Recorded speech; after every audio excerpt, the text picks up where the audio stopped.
30 previews. 22 jours, Yes sir. 22 days. Comment ça va Alex? Pour 30 previews, bah ça va bien. Et toi, comment tu m'entends bien?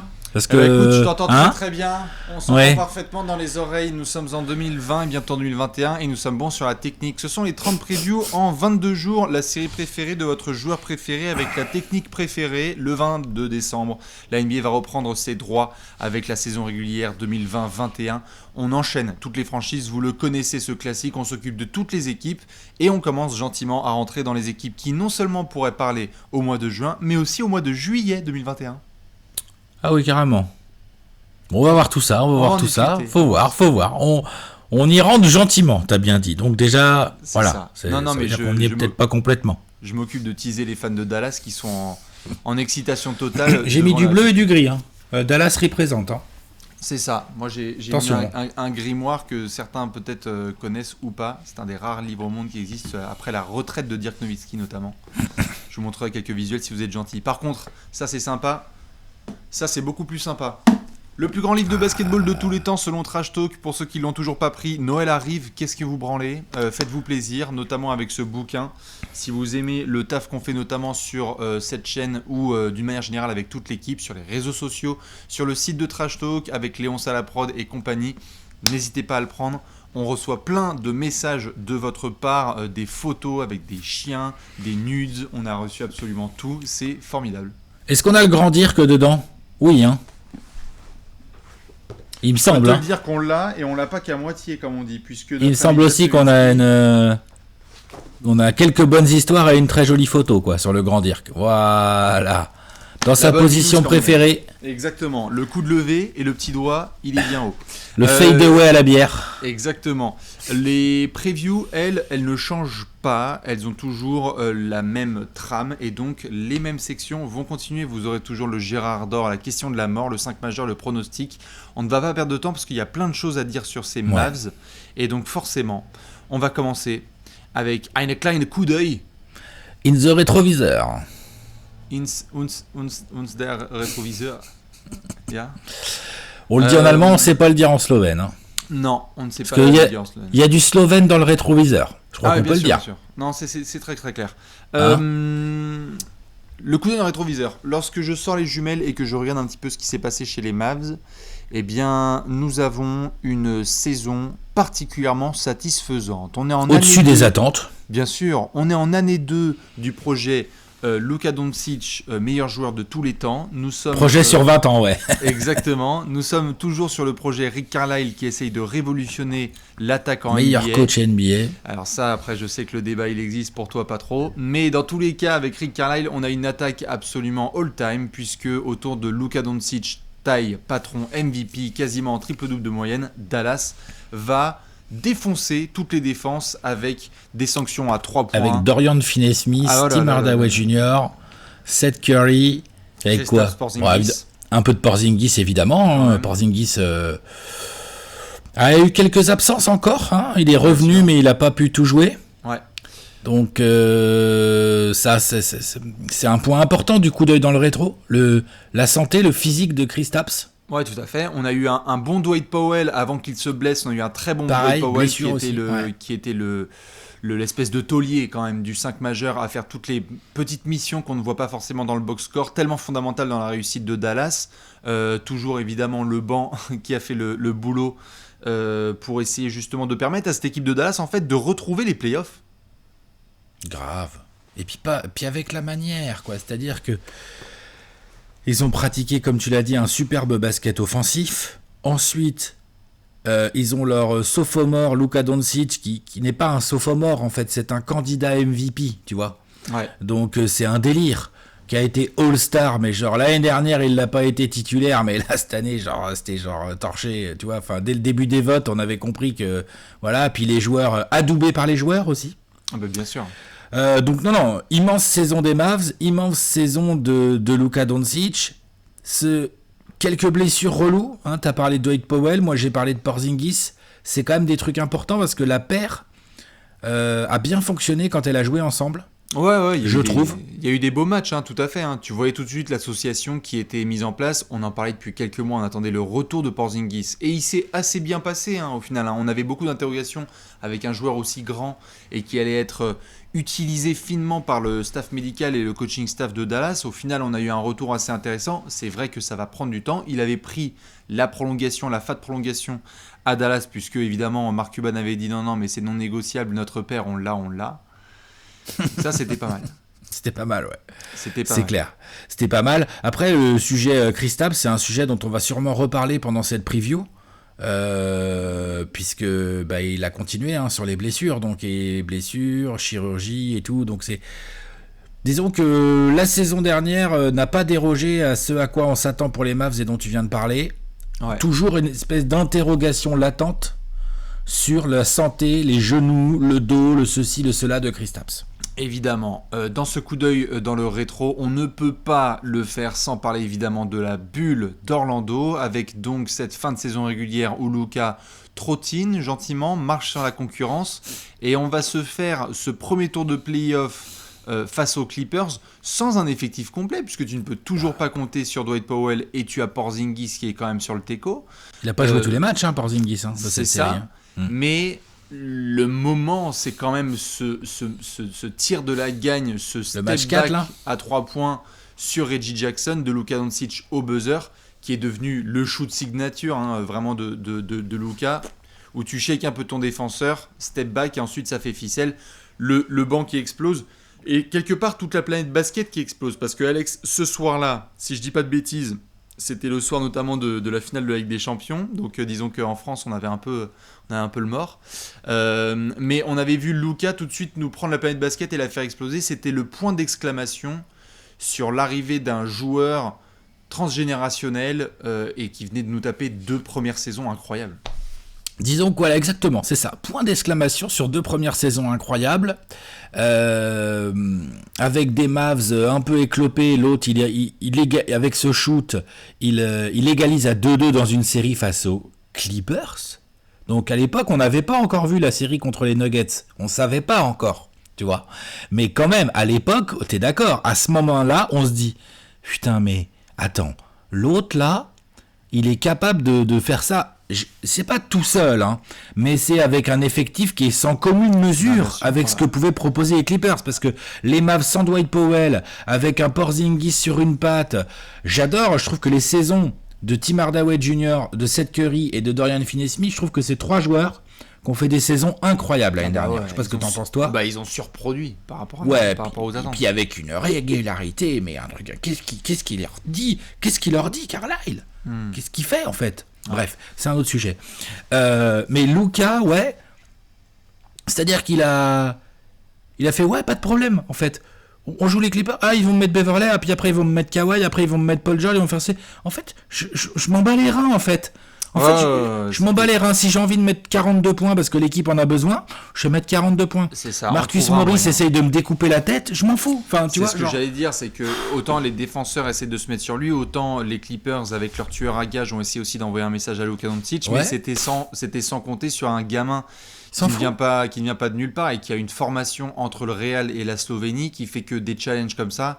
Il a du caractère en plus. Ah bah tout à fait. Il a même un caractère de con, Luka Doncic, mais en positif. C'est-à-dire qu'il y a pour le moment quelque chose qui se dégage un petit peu qui plaît les Américains et les observateurs d'une manière générale.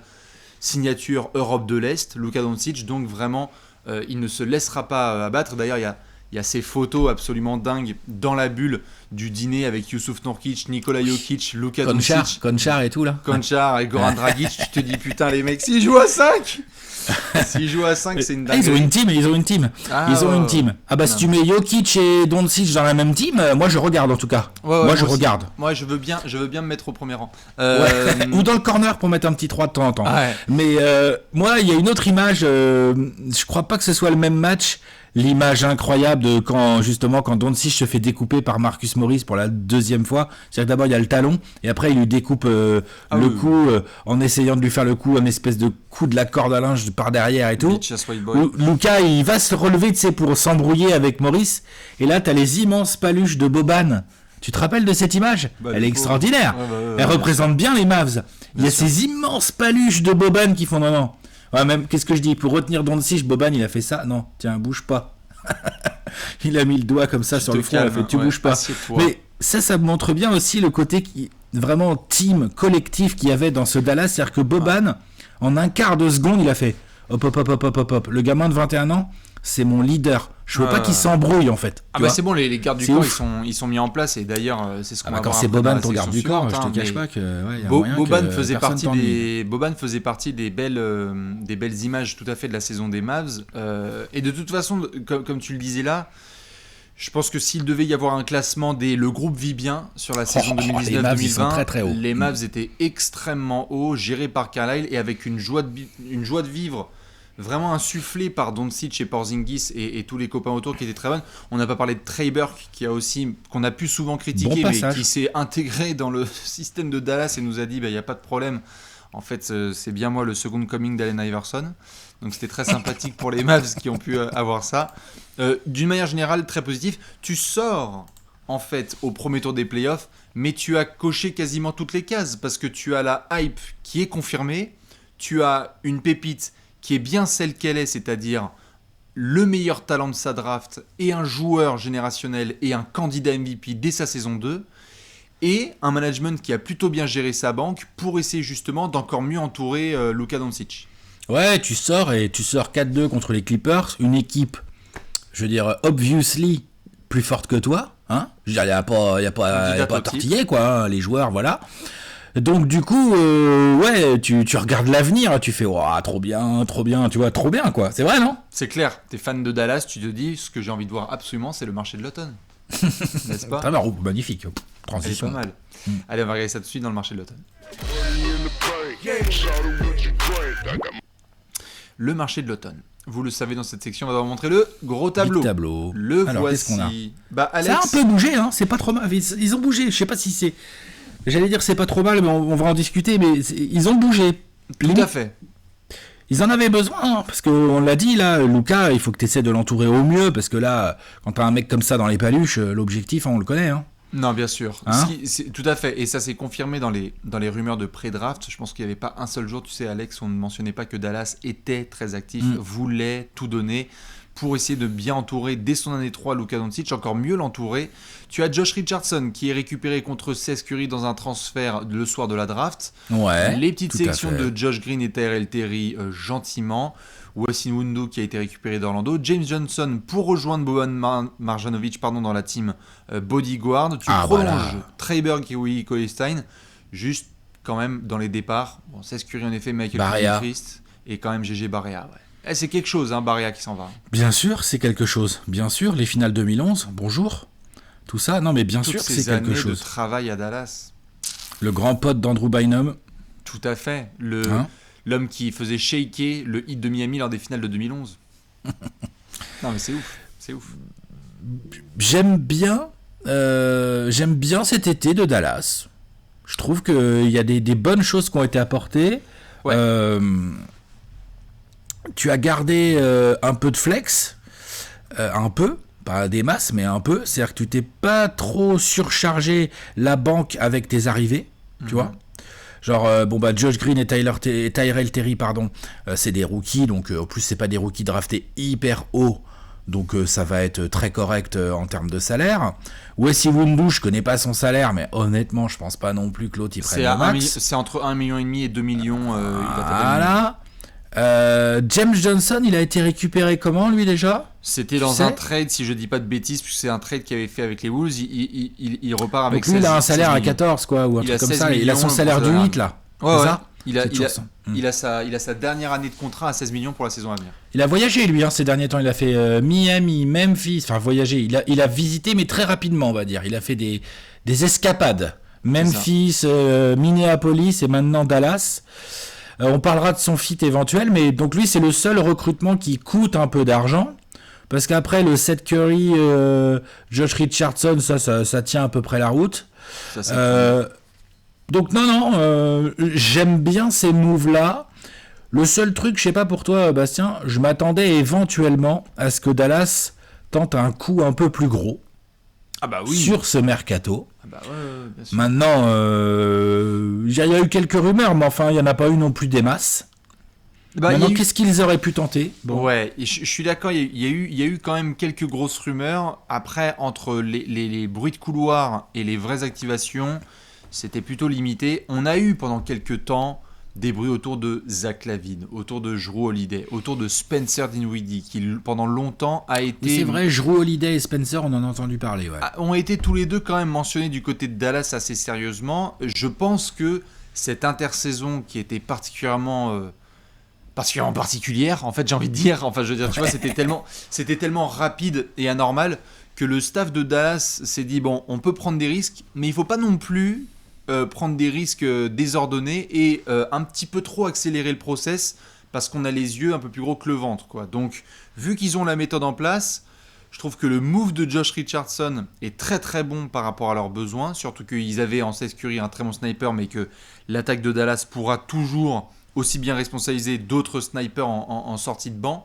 Je m'attendais aussi peut-être à un move plus gros, mais je crois que Dallas a envie de voir cette saison ce que ça peut donner sur une saison complète. Donc saison régulière en montant encore à l'ouest dans les rankings, plus en playoff, pour essayer d'aller attirer d'autres garçons, je sais pas, un grand grec qui va dans le Wisconsin. Donc tu es d'accord avec moi? A priori, on va prendre des précautions, mais a priori sur le papier, Rick Carlisle a un effectif un peu supérieur à celui de l'année dernière dans les mains.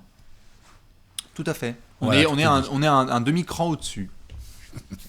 On est d'accord. Non, c'est ça? Ah, ouais, c'est pour ta transition? Non, oui, c'était plus ou moins un début de transition. Elle est très, très belle. Et c'est surtout genre pour conclure par rapport à ce qu'on a dit dans le coup d'œil dans le rétro, où on a dit que Doncic et Carlisle nous avaient fait des miracles avec un effectif, voilà quoi, quand même, inférieur à pas mal d'autres. Donc là, ils ont un peu mieux. Je suis d'accord. Et justement, je crois que ce que tu me dis, c'est qu'on va regarder tout ça dans une section. Allez, The 5 majeur. C'est l'heure du 5 majeur.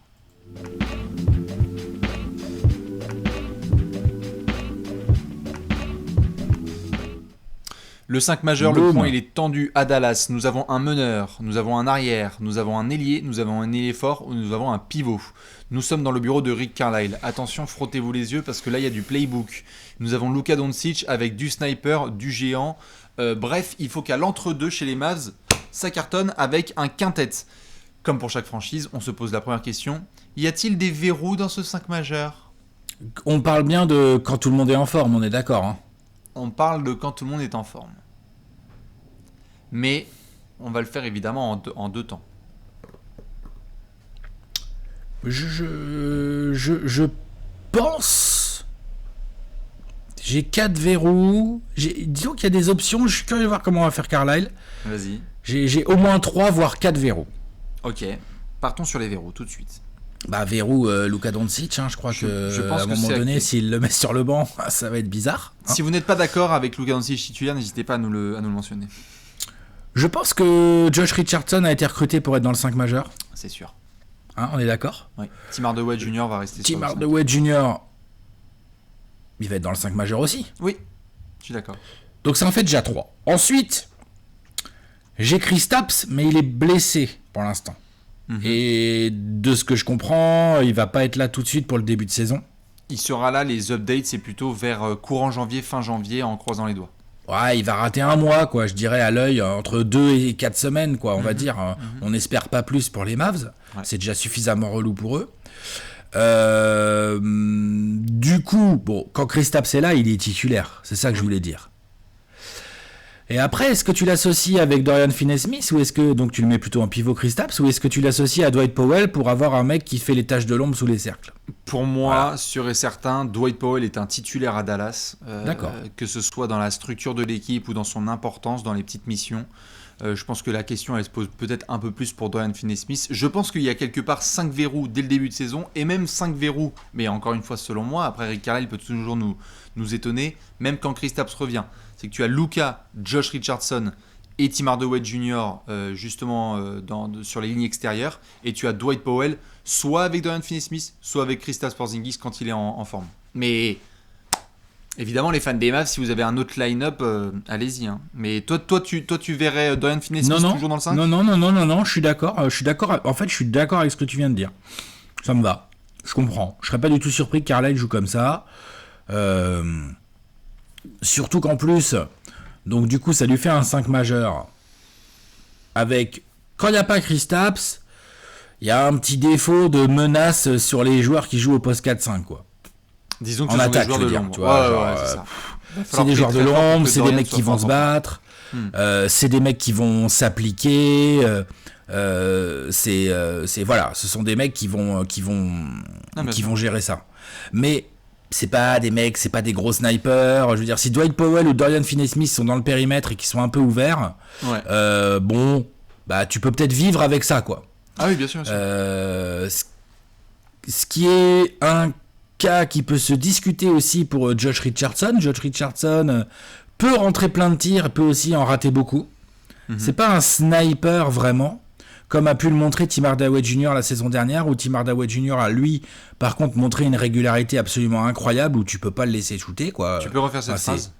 C'est vrai, il a montré, Tim Hardaway Jr. la saison dernière a montré une régularité absolument incroyable, quoi. Non, excuse-moi, c'est parce que j'ai entendu dans les fans des Knicks là, que Tim Hardaway Jr. était d'une régularité incroyable.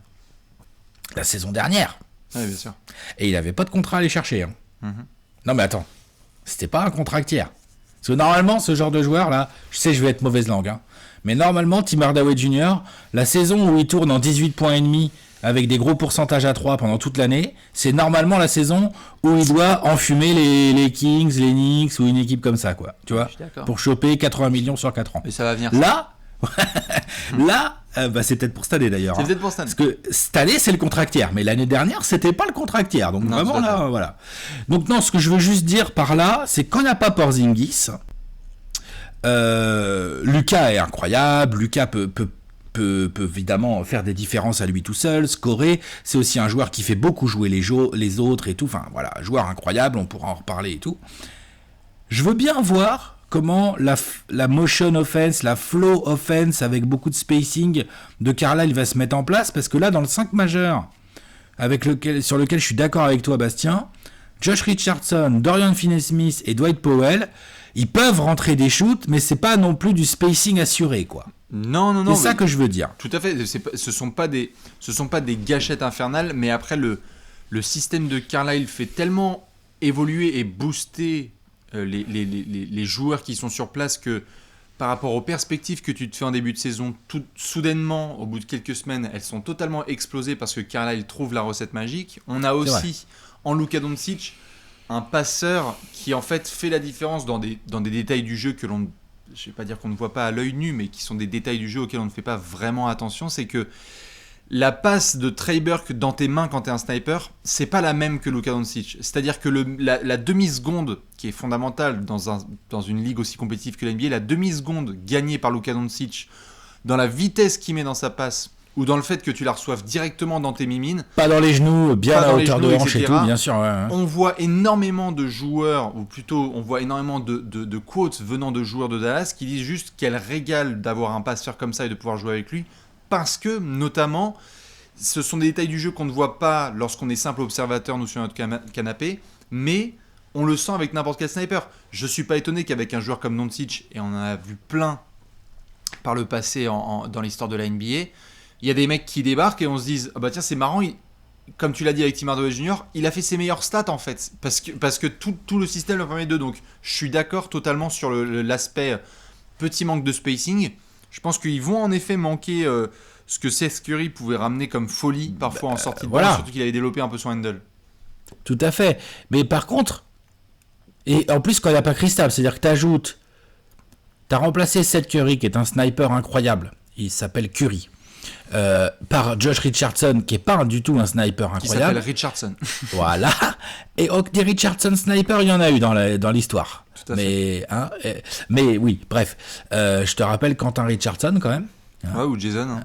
Ouais, Jason évidemment. Non, mais je fais exprès de citer Quentin parce que. Ou Philippe, non ? Philippe Richardson, non, vas-y. Quentin, il m'a fait kiffer 2-3 fois, mais il m'a énervé d'autres fois aussi. Bref. Et donc quand tu n'as pas Kristaps, tu as Dwight Powell et Dorian Finney-Smith, t'as pas Kristaps, t'as Josh Richardson à la place de Curry, t'as perdu en spacing. Ce que t'as perdu en spacing, par contre, tu le gagnes en hustle et en défense. Tout à fait. Parce que alors là, par contre, Josh Richardson, plus Dorian Finney-Smith, plus Dwight Powell, ça va être une autre équipe de Dallas. Bien sûr. Après, on sait aussi que là où Carlisle peut toujours nous étonner, c'est que avoir des rotations qui sont fixes et des 5 majeurs qui sont fixes, ça c'est pas son n'existe délire. pas. Ça n'existe pas ni dans son bureau ni dans sa région. Donc, peuvent rentrer, comme ça a été le cas la saison dernière pendant une vingtaine de matchs en titulaire, Maxi Kleber, qui peut être aussi le genre de sniper, parce que là, ça rentre à 3 points. Ouais, et là, ça rentre tout à fait. Ça space très sérieusement avec James Maxi Johnson, Kleber. il peut en mettre aussi. Et j'allais y venir, James Johnson. Donc en fait, en soi, même si ce ne sont pas forcément les mêmes noms et les mêmes standings que notamment du Seth Curry ou Porzingis quand il est sur 2 jambes, je pense que Carlisle, par rapport à son adversaire du soir, va évidemment choisir quel est le meilleur titulaire, parce que non seulement il a les options, mais en plus il a des joueurs qui sont capables d'accepter ces rôles-là. C'est-à-dire que Maxi Kleber, demain tu lui fais « Ça va ? Ouais, t'as une bière et une clope ? Non, c'est pas grave, tu vas être remplaçant ce soir. Ok, demain, tu vas être titulaire, parce qu'en fait on a des joueurs un peu plus forts à l'intérieur et on a envie que tu les écartes. » Il y a, je trouve, dans le recrutement de Dallas et dans cette section 5 majeure, il y a, je trouve, différents types de profils qui sont mis à disposition pour Carlisle et qui rendent en fait cette équipe bien plus capable. En fait, j'ai l'impression que tu peux même envisager, et je veux bien ton avis là-dessus, je pense que Dallas ne pouvait pas dire l'année dernière « On va vous mettre un 5 lockdown, les frères, vous n'allez rien pouvoir dire. » Aujourd'hui, juste, si tu as un 5, potentiellement avec James Johnson, par exemple, Josh Richardson, Dorian Finney-Smith, Dwight Powell, tu mets-moi qui tu veux en 5ème option, tu as un 5 qui ne va parce par exemple Luka Doncic, tout à fait. Bah franchement défensivement c'est déjà mieux que beaucoup de séquences l'année dernière quoi. Bien sûr, ils ont amélioré ce point-là. Moi je trouve l'équilibre très bon du roster de Dallas, l'équilibre est très bon. Ils ont pour moi pas tellement recruté de talent vraiment, ils ont pas amélioré en termes de talent je trouve, pas vraiment. Par contre, ils ont amélioré l'équilibre, ils ont amélioré la profondeur aussi pour moi. Ouais, ils vont donc tout à fait. Quand t'as un mec comme Carlisle à la tête de tout ça, bah c'est plutôt bien joué parce que tu vois ce que l'autre il fait avec un prodige et puis des role-players. Donc tu lui mets des meilleurs role-players et puis bon comme on l'a dit, attention je mets pas Porzingis dans les role-players, faut pas exagérer non plus. Porzingis c'est un vrai gros lieutenant hyper fort, c'est juste que on a quand même de réelles incertitudes sur sa santé quand même. C'est emmerdant ça pour la saison de Dallas. Très emmerdant. Je pense que le pari qui a été fait, et en tout cas la communication elle est très claire de la part de Carlisle et du management de Dallas depuis quelques semaines, c'est waouh, qu'est-ce qu'il est fort Josh Richardson, qu'est-ce qu'il s'entend bien avec Luka Doncic. Ils ont envie de voir aussi comment un joueur comme Josh Richardson, formé à Miami, qui a montré des choses à Philadelphie, qui est capable, certes comme tu l'as dit, qui est irrégulier dans ses performances offensives, mais qui est quand même un bon complément de Luka en termes de pitbull défensif et capable aussi de pouvoir se développer. Je pense que Dallas athlétique aussi, il amène de l'intensité athlétique. Je pense que Dallas se dit attends, en fait, pour le prix qu'on a, 10 millions l'année, on n'en ferait pas en fait la 3e mini grosse tête de notre Big Three où en fait Josh Richardson se rapproche des 18-20 points de moyenne. Ça c'est Tim Hardaway Jr. ça. Ah oui, normalement est censé faire ça. Mais ça après si c'est Tim Hardaway Jr. la 3e tête du Big Three, je pense qu'on va devoir revoir notre pronostic à mon avis. Mais en tout cas je pense qu'on est d'accord Alex, hyper intéressant ce qui est à mettre en place, tout ça dans les mains d'un des si ce n'est le meilleur cuistot de NBA. Tu connais mon avis sur la question, mais je suis pas d'accord avec tout le monde puisque visiblement il n'était à peine dans le top 10 des coachs l'année dernière. Top 13. Top 13 coach NBA, Eric Carlisle bien évidemment. Les fans des Mavs, on vous attend dans les commentaires sur votre 5 majeur. Nous Alex, on va devoir se poser une grosse question. Allez, la pregunta, vas-y. C'est l'heure de la question de la mort.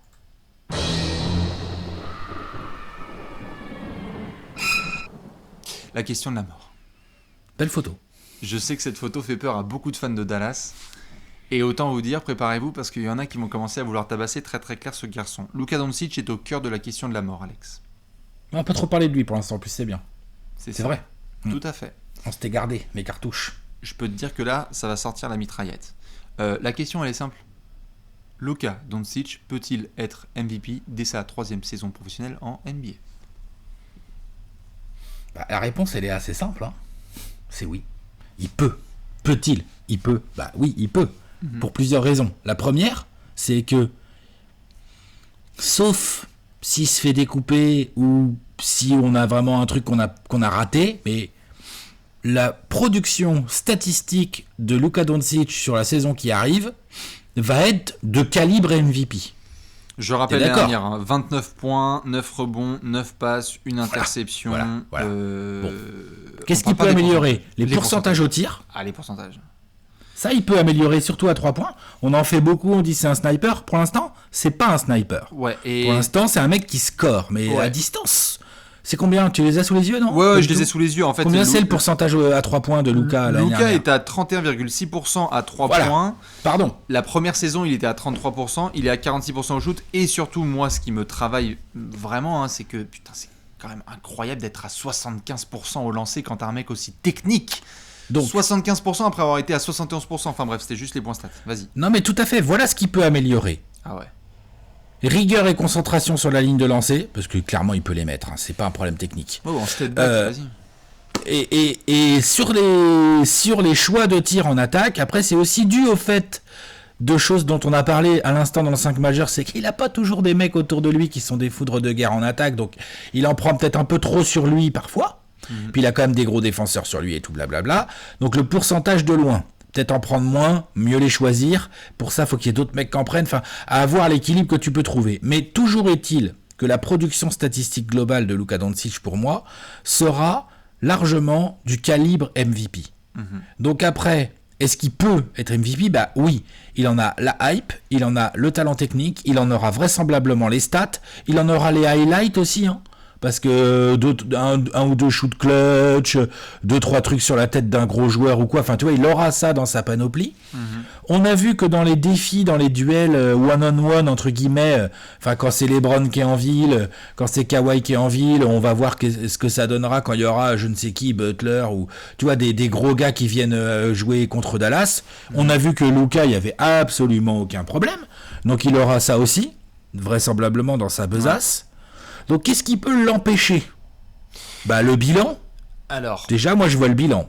Ouais. C'est-à-dire que pour être MVP les gars, faut. La concurrence va être évidemment hyper dense et pour Dallas on va en parler dans la section pronostic, mais il faudra voir ce que les Mavs vont donner dans le classement de la conférence Ouest. Il y a des très belles perspectives pour les Mavs, mais c'est vrai qu'il faut que tu te défasses de garçons qui... Allez, comme on l'a dit, pour certains gars, il faut te défaire de Giannis et des Bucks, et il va être encore dans la conversation, vu la saison que vont nous faire les Bucks, et vu la saison que vont nous faire Giannis, tu auras forcément LeBron et Anthony Davis dans la discussion, tu auras aussi forcément du Jason Tatum et d'autres gars qui vont se réveiller à l'Est. Pourquoi pas du James Harden ? Du James Harden, où que soit son T'as adresse. Vu, je l'ai dit sans trembler. Ah mais bien sûr, quelle que soit son adresse, James Harden continuera à envoyer du steak. Le retour de certains garçons comme le numéro 30 de Golden State. Il va y avoir plein de choses à devoir surveiller. Le numéro 0 de Portland aussi ? Tout à fait. Ce qui est sûr, c'est que dans plusieurs éléments, au moment où la saison NBA va commencer, les pronostiqueurs mettent Luka Doncic dans le podium. Parce qu'il y a ce côté, en effet, production individuelle dans une grosse équipe. Surtout que Dallas a un besoin fondamental de Luka. Tu ne peux pas te passer de lui. C'est pas comme, entre guillemets, les Lakers qui, allez, certains soirs peuvent se dire, LeBron va prendre du Pinot Noir 2014. On va laisser Anthony Davis punir en face. Merci, au revoir. Dallas a été capable par la saison passée de faire ça. Ils avaient gagné notamment, si je dis pas de bêtises, à Milwaukee sans Luka Doncic. Mais on est d'accord, Alex, il doit être la pièce fondamentale chaque soir. Tout à fait. Et encore, pour la situation que tu évoques, faut qu'il y ait quand même qu'il y ait Kristaps. Bien sûr, bien sûr. Parce que la diff, elle est totale quand il est là. Est-ce que ce qui peut pas le plus empêcher Luka Doncic d'être MVP, c'est pas la santé de Kristaps ? Non mais tu vois, attention, je vais un peu loin dans le raisonnement. Ouais. Mais tu vois ce que je veux dire, si Kristaps est tout le temps là et qu'il est en forme, Dallas, tout de suite, ça prend une autre tournure en attaque. Pour les passes décisives de Doncic, c'est très bon. Et certainement pour les résultats collectifs aussi de Dallas. C'est très bon. Donc ça peut vraiment être limite un obstacle.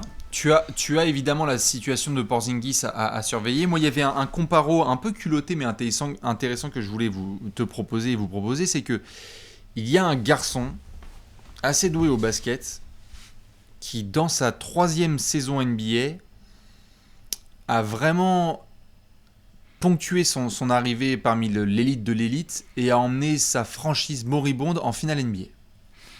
Je vois pas de qui tu veux parler. Est-ce qu'il serait pas très bien classé dans un top 100 all-time, ce garçon ? il est classé beaucoup trop haut dans un classement all-time. Mais par contre, il était du côté de Cleveland et en 2006-2007, LeBron, dans la conférence Est, mais qui était la conférence Est aussi des Pistons de l'époque, bref, c'était un autre contexte. Mais on avait aussi un garçon tellement transcendant qu'il a pris un effectif pas non plus dingue. Oh bah pardon, bah oui, voilà. Quand même, pour aller jusqu'en finale NBA. Balayage ou pas, t'es allé jusqu'en finale NBA. Je dis pas que j'attends ça de Luka Doncic, mais ce qui m'hallucine, et je pense qu'on a eu le même sentiment quand on a vu Luka sur ses... Tu vas pas doucement sur les comparaisons, c'est bien. Non, mais ce que je veux dire par là, Ouais. on pourrait même parler de Magic Johnson, tu sais, on l'a vu tout de suite, on a dit genre, waouh, au bout d'une saison, c'est la folie. On est en train de ranger Luka dans une case all-time dès sa 2e saison, avant sa 3e, et ce qui me rend complètement surexcité pour sa saison et la saison de Dallas, c'est jusqu'où ce gamin peut aller. Si ça se trouve, il peut être en effet MVP dès sa 3e saison, et en fait Dallas, là, quand tu vas les caser 5e et moins 7e de la conférence Ouest tout à l'heure, peut-être que en fait ils sont top 3 parce que le mec est déjà trop fort en fait. Peut-être. Combien de wins ils ont fait Cleveland cette année-là, je sais même plus. Avec Je vais te dire là. ça tout de suite. Avec Brombron là sur 2006-2007 là. Le Brombron de 21 ans, je rappelle au passage. Hein. C'est ça. Non, Les qu'est-ce que je Cavs dis ? de Non, je dis des 2006, bêtises. Le Brombron de 23 ans, pardon. 50 victoires pour 32 défaites. Ils étaient 2e dans la centrale. 50 wins. Pas mal. Ouais. Ils avaient la 4e meilleure défense de la NBA. Putain. Oh putain. Mais ça, c'est Ouais. très sous-estimé de ces Cavs-là. Ah oui, bien sûr. On va pas faire un truc là-dessus, mais juste en vitesse. LeBron avait 22 ans. Offensivement, c'était bien cracra à part LeBron. Par contre, ça se battait. Il y avait quelques soutiers autour de LeBron. Bref. Il y a surtout un très grand coach. Mais bon, c'est un autre sujet. Luka, lui, pardon, mais Luka, il a Rick Carlisle en coach. Mhm. On a vu que c'est quand même bien pratique. Donc moi, je dis, peut-être que les blessures de Kristaps peuvent peser sur la qualité de la production de Luka et surtout les résultats collectifs. Par contre, de l'autre côté, il a Henry Carlisle, un coach qui justement peut rendre possible beaucoup de choses que d'autres coachs ne sauraient pas rendre possible. Donc ça, c'est vachement intéressant pour Luka Doncic. C'est pour ça que, oui, je pense que on verra dans nos pronostics où est-ce qu'on va positionner nos amis les Mavs. Mais si ils arrivent à aller claquer, j'allais dire 50 wins, mais non, parce qu'on est sur 72 wins cette saison, mais un pourcentage de wins suffisant pour se coller dans le top 3 de l'Ouest, bah, je pense que Luka Doncic, il va avoir plein de votes pour le MVP. Ah oui, non, c'est sûr. Il va en Et avoir. qui peut l'avoir. La validation en plus de la NBA, comme tu le mentionnais tout à l'heure, elle est totale puisque, pour ceux qui l'ont vu, le match notamment de Noël, c'est Lakers-Mavs. Ce n'est pas un détail. Quand la NBA te programme ça le 25 et que tu as LeBron C'est versus pas un Luka, détail. je crois que c'est quand même Alex, on est d'accord. Pareil, un coup de tampon de la part de la NBA qui veut faire aussi de Luka la darling autour de laquelle tout doit se passer. Les médias l'adorent. Tu as le sentiment qu'on est en train de voir peut-être une saison extraordinaire où en effet Dallas est peut-être top 4, top 5 de l'Ouest, où il est en triple-double de moyenne, où il y a des buzzer beaters dans tous les sens et où on se dit genre, bon bah, on a le visage du futur quoi en fait. Ah oui, tout à fait, c'est possible. Par contre, s'il est que 5ème, par exemple, je pense pas qu'il aura le MVP, tu vois.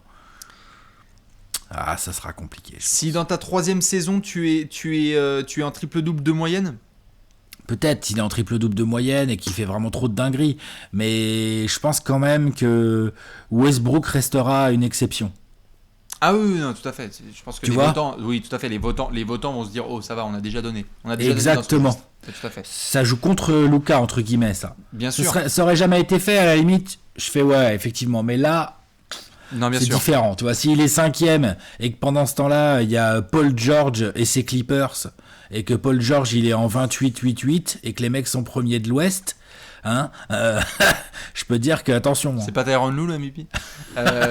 Non mais c'est sûr. Et quelque part, juste pour terminer le comparo là-dessus, évidemment l'autre garçon dont on parle souvent en 3e année NBA, on se dit what the fuck, c'est Derrick Rose avec les Bulls. On était sur un meneur qui était bien entouré avec un nouveau coach, mais les Bulls avaient fini au sommet quand même de la conférence Est. Ouais, 60 victoires là, je crois. Donc voilà, donc on avait non pas une production statistique qui était celle-là, mais on avait par contre la couronne de l'Est.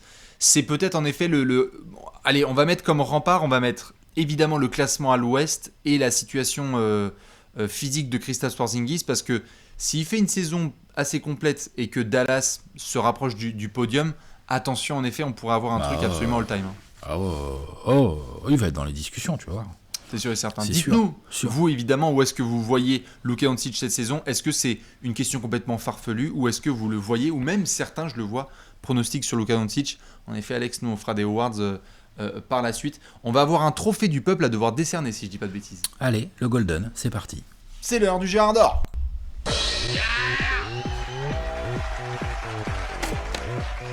Le Gérard d'or, le Gérard d'or. Et le backflip, il est bien c'est réussi. propre, hein. C'est très très propre comme l'attaque. C'était souple, c'était fluide. Ouais. Tout à fait. Nous sommes à Dallas, dans cette magnifique arène où un jour Rajon Rondo a été un joueur extraordinaire. Le Gérard d'or, c'est le trophée du peuple. Vous le connaissez, nous devons choisir un joueur qui va nous faire cliquer sur les Mavs cette saison. Alex, je te pose la question, qui est ton Gérard d'or ? Josh Richardson. J'ai été vraiment pas mal déçu par sa saison là avec les Sixers. Après, pour avoir regardé pas mal de matchs des Sixers, j'ai vite compris quand même que c'était pas que de sa faute, hein, attention, qu'il n'était pas forcément dans le meilleur des contextes, qu'il n'avait pas forcément autour de lui les coéquipiers qu'il le fallait pour qu'il puisse s'exprimer, c'est-à-dire que ils avaient besoin plus de spacing et Josh Richardson, c'est compliqué de lui demander ça, c'est pas vraiment son gros point fort. Pour moi, le gros point fort de Josh Richardson, c'est qu'il sait faire pas mal de trucs et la plupart bien. Il défend, il est athlétique, il peut tenir un peu la balle, on l'a vu avec Miami, il peut te mettre des tirs effectivement, il peut aussi se lâcher, il peut défendre sur un gros meneur, un gros 2, un gros 3, tu vois, il peut mettre de l'intensité, il peut aller claquer des gros dunks, enfin voilà. Et c'est ce Josh Richardson là que j'ai envie de voir à côté de Luka Doncic. Parce que autant aux Clippers, ça a pas cliqué, aux Sixers pardon, ça a pas cliqué, autant là, avec Rick Carlisle et à côté d'un Doncic, on en a parlé rapidement pendant le 5 majeur, je pense que Luka Doncic peut difficilement rêver mieux en termes de niveau, il peut avoir mieux, mais en termes de polyvalence et de type de joueur, il peut pas rêver mieux qu'un Josh Richardson à côté de lui pour moi. Que tu le foutes en 2 ou en 3, à voir comment tu fais jouer Tim Hardaway Jr., c'est pas vraiment très important ça. Mais disons que par rapport à ce qu'il avait l'année dernière comme type de joueur sur ces postes-là, Josh Richardson va vraiment amener quelque chose qui est très complémentaire de Luka Doncic. Ouais. Et inversement, Josh Richardson, pardon, comme tu l'as dit, il va jouer à côté de Luka Doncic. Il va pas recevoir les mêmes ballons que ceux de Tobias Harris, tu vois, je veux pas être désagréable. Et puis il va avoir plus d'espace aussi pour jouer, peut-être pas obligé d'être juste un spot-up shooter. Il va peut-être avoir des espaces de cut. On sait que Rick Carlisle adore tout ce qui est cut backdoor, banana cut, V-cut, machin, enfin il y a des cuts dans tous les sens dans le jeu de Rick Carlisle. Et en plus, quand tu as un passeur comme Doncic, je pense que Josh Richardson peut vachement s'éclater dans ce style de jeu-là. Donc voilà, il va amener de la défense autour d'un Doncic qui va être content. Il va recevoir des bons ballons en attaque. Il va très bien s'entendre, à mon avis, avec Dorian Finney-Smith. Je veux dire, les deux là, la paire de hustlers là, tu sais là, c'est toi ou moi qui jette. Tu vois, genre vas-y, c'est sûr. Bien ça pour Dallas. Donc c'est mon Gérard d'or dans le sens où je pense que c'est un des gros facteurs X de la saison de Dallas. Si Josh Richardson s'éclate, c'est vachement intéressant pour Dallas et ça peut devenir vraiment chiant pour les adversaires. 27 piges, on se rapproche du prime, gentiment. Exactement, de Josh Rich. C'est maintenant. Vas-y. Tout à fait. Très bon contexte pour lui. Et en plus, player option. Player option, ouais. Et puis il doit se relancer un peu d'une saison moyenne. Non, il y a vraiment beaucoup de... Il y a beaucoup de paramètres, il y a beaucoup de choses qui sont alignées. Ouais, je serais pas étonné que ce soit un garçon qui dise player option. Je vais devenir agent sur la Free Agency 2021. Voilà. Après la grosse saison qu'on vient de faire à Dallas, je viens de faire mes meilleures stats. Tout le monde m'adore. Je suis le bras droit de Luka Doncic. Appelez-moi Scottie Pippen. Et donc ouais, non, très très clair. Josh Richardson sera à surveiller de très près. L'année dernière, j'étais parti sur Jalen Brunson, je crois, dont j'étais bien content après sa première saison en sortie de banc et qui sera bien à surveiller. J'hésite un petit peu. Mais je vais pas faire un aussi gros pari, même si j'adore Josh Green qui va être intéressant en sortie d'Arizona pour avoir quelques minutes intéressantes dans un rôle qui va convenir parfaitement aux besoins de Dallas sur les postes arrière et sur les ailes. Mon Gérard d'or, c'est Dwight Powell. Je suis tellement content que la saison redémarre avec Dwight Powell sur 2 cannes.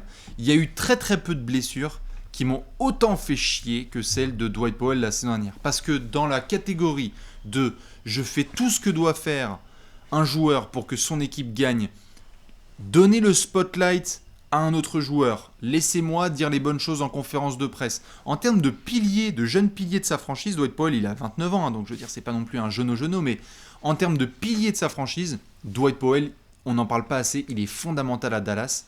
Il est cette espèce de ciment dans le 5 majeur qui permet à tout le monde de retrouver son poste. Il est excellent en défense, il boxe au rebond, il hustle dans tous les coins.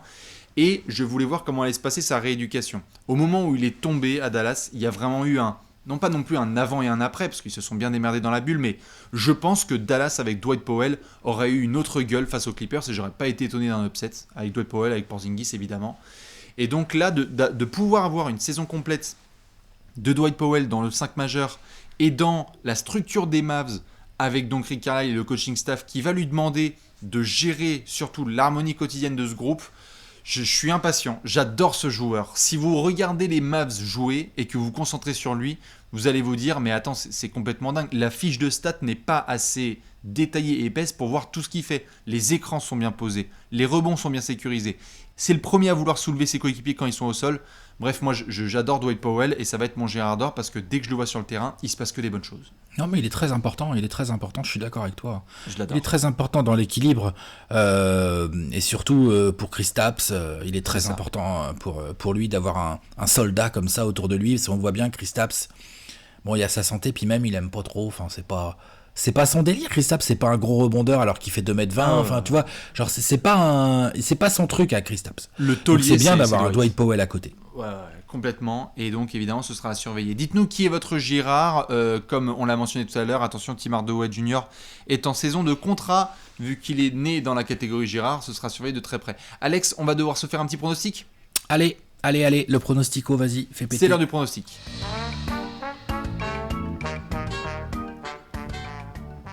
Pronostic time. Le pronostic. Savez, dans cette section, on va devoir vous montrer une petite cote de nos amis de Paris en Sport et je vous montre ça tout de suite. Alex, les Mavs en demi-finale de conférence, c'est à 2. C'est pas grand-chose, hein. N'empêche que...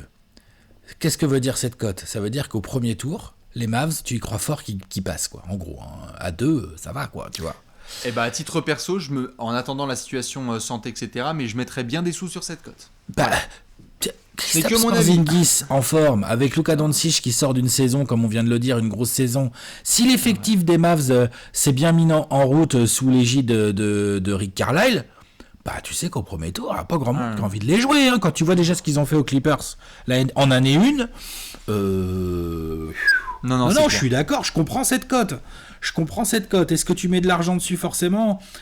Là, comme ça, à brûle pour point avant la saison, tu vois, c'est toujours compliqué. Mais non, je comprends complètement la cote. Équipe très très dure à jouer, je pense, Dallas au premier tour de playoff. Là, on fait des pronostics sur début juin 2021. On sait même pas si on sera encore tous sur la même planète. Donc forcément, c'est un petit peu chaud de se faire des projections. Mais en l'état, j'avoue que là, moi, je mettrais quelques sous là-dessus. Je suis assez chaud. Je pense qu'un effectif autour de Luka Doncic, pas Clippers, je ne sais pas qui tu veux, Ronaldinho, machin chouette truc, ça passe. Et tu vois, l'over-under, il est à 41,5. Il est pas non plus to the roof, quoi, tu vois. Ok, très bien. Eh bah écoute, ouais, je le trouve assez bien calibré, mais à surveiller dans la section pronostic. Alex, est-ce que tu es prêt ? Ouais, je suis prêt. Magnifique. Vous le savez, dans cette section, Alex va devoir nous donner son pronostic en 24 secondes. Ensuite, ce sera le tour de Bibi. Vous pouvez le faire aussi. Attention, 3, 2, 1, Raif la Friends. 40 victoires pour Dallas, je les mets 6e si je dis pas de bêtises à l'ouest entre les Suns et les Blazers. Okay. Je pense que l'absence de Kristaps Porzingis là en début de saison va quand même leur coûter un petit démarrage, forcément, mise en route et tout. Ça, je pense que ça coûte un peu. Après, je veux bien voir, j'ai toute confiance en Rick Carlisle, mais je pense aussi, et on l'a dit dans d'autres prévus, il n'y a pas de raison que ce soit pas valable pour les Mavs. Attention, la concurrence n'est pas la même que la saison dernière et ça va s'adapter aussi à Dallas. Donc voilà, je pense que la régulière, ça va être une gestion fine, mais qui va peut-être pas les emmener dans le top 3 de l'Ouest, comme pas mal de gens ont l'air de les penser capables de le faire. Bon, j'étais en 24 secondes, puis poil. Hein. On était en 24 heures, à peu près. Magnifique. Je vais essayer de faire aussi bien en 24 secondes. 3, 2, 1, top. 43 victoires, je crois que j'ai donné aux Mavs. Je checkais là pendant que tu faisais ton pronostic. Je crois que je les ai mis top 5 de l'Ouest. T'as un joueur comme Luka Doncic, limite, c'est mon plancher. Je pense qu'ils peuvent faire nettement mieux. On n'est pas prêt pour l'année 3 de Luka Doncic. On n'est surtout pas prêt pour l'opération séduction du management de Dallas avec un joueur grec qui est dans le Wisconsin. Et je vais laisser ces 3 dernières secondes pour vous laisser apprécier la perspective d'un duo Luka Doncic-Giannis Antetokounmpo. Au moins, on en aura parlé ici dans cette preview. J'aime être taquin avec les fans de Dallas et les fans des Bucks. On va montrer le gros tableau ? Ouais, vas-y, envoie. Eh bien, j'étais en train de réfléchir à ton plancher. Moi aussi, c'est un plancher. Mon plancher est un peu plus bas que le tien. Ah, tu mets Utah devant Dallas ? Oui. Je ne suis pas d'accord. Bah, je vois ton tableau. Tu mets les Blazers. Ah ouais, toi, tu mets les Jazz. Le Jazz, tu le mets quand même bien derrière les Blazers. Mais putain. Ouais. D'accord. Attends, mais comment Ouais, ok, je vois. Je commence à voir. On se pose toujours des questions sur le 9ème de la conférence Ouest à l'Ouest. Chez moi parce que là, Alex, je pense que... Qui ça peut bien être? Surcote sur les Nuggets. Surcote sur les Nuggets. Dites-nous ce que vous pensez évidemment de cette preview des Mavs, chers amis de la Mavs Nation, MFFFL. On fait plein de bisous évidemment à la Mavs Nation de France et je vais vous laisser comme d'habitude avec l'indice. L'indice, cette fois-ci, c'est jus de fruits. C'est jus de fruits. C'est parfait. Et bien sûr, ces magnifiques réflexions, je vous fais plein de bisous. On se retrouve très très vite pour une nouvelle preview, des 30 previews en 22 jours. Des bisous. Ciao.